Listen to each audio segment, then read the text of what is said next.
Vamos conversar agora com Gilberto Schmidt, ele é pesquisador da Embrapa Suínos e Aves. Gilberto, o senhor passou 2 anos e meio na Coreia, participando do Labex Coreia. Podia falar um pouco como que foi essa experiência? Olha, foi uma experiência gratificante, uma expectativa que a gente não tinha, porque o grande questionamento que existia é, o que você vai fazer na Coreia, se você considerar a agricultura na Coreia ou a agropecuária na Coreia. Então, realmente, para a gente, a expectativa era muito grande com relação a isso aí, além das questões de cultura, etc., também que teoricamente seriam complicantes, porque é muita diferença com relação ao Brasil. Mas, olha, a experiência foi magnífica, é muito interessante conhecer principalmente a questão de inovação tecnológica na Coreia, o modus operandi do foco da inovação tecnológica, e nos deu uma bagagem muito grande do ponto de vista principalmente de gestão da inovação tecnológica, além de conhecer algumas áreas estratégicas que a Coreia trabalha, em algumas questões, tanto na produção animal quanto na produção vegetal.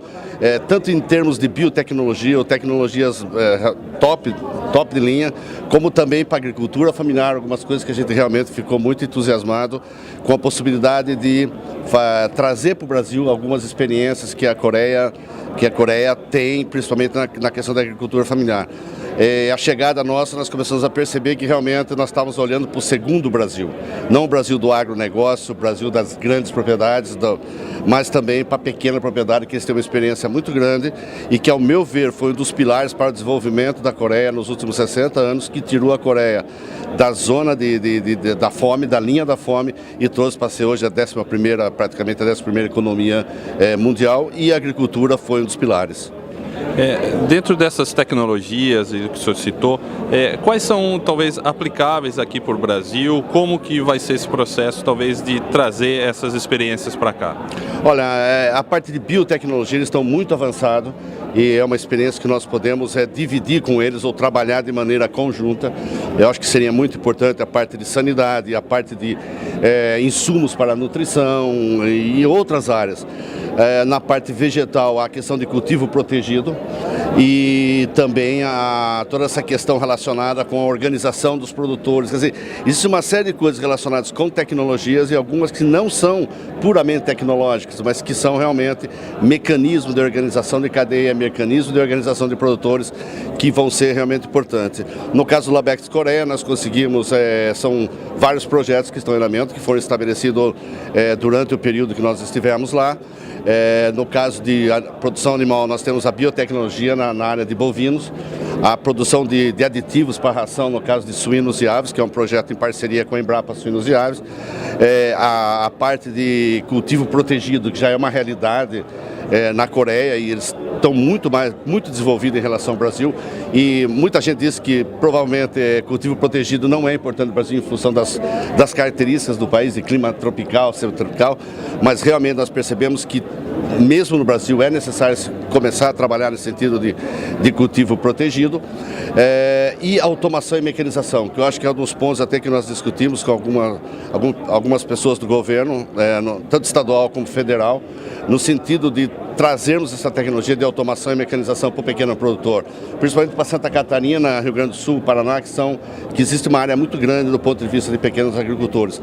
Então existe uma gama muito grande de tecnologias que poderão ser trazidas diretamente e outras que a Embrapa hoje tem como objetivo principal desenvolver as tecnologias em conjunto com a Coreia. Na sanidade animal eu acho um ponto realmente estratégico, mas infelizmente nós não conseguimos nesses 2 anos e meio preparar algum projeto de parceria com eles, mas o próximo coordenador do Labex provavelmente vai articular essa questão de sanidade ou na parte vegetal ou na parte animal.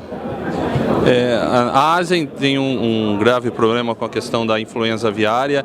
O senhor estava ali na região. Como está a situação hoje em relação à influenza aviária? Olha, eu peguei uma fase crítica da questão da influenza aviária na Coreia.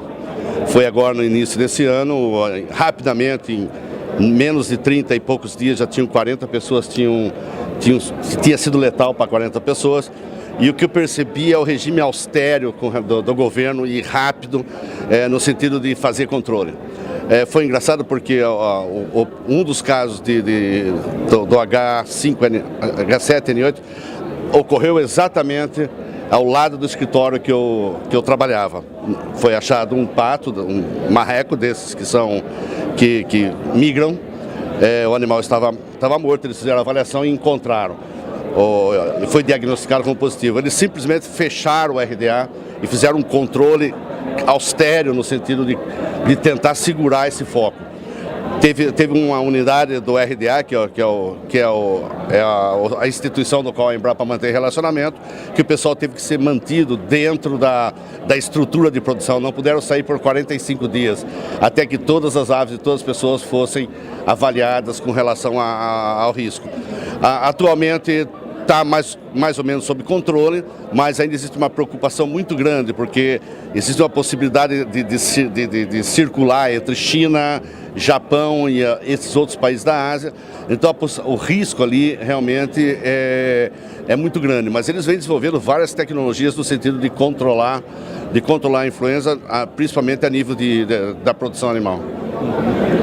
Nós conversamos com Gilberto Schmidt, pesquisador da Embrapa Suínos e Aves, que recentemente retornou ao país depois de 2 anos e meio no projeto do Labex Coreia. TV Gesuli, na cobertura da Vessuia América Latina 2014.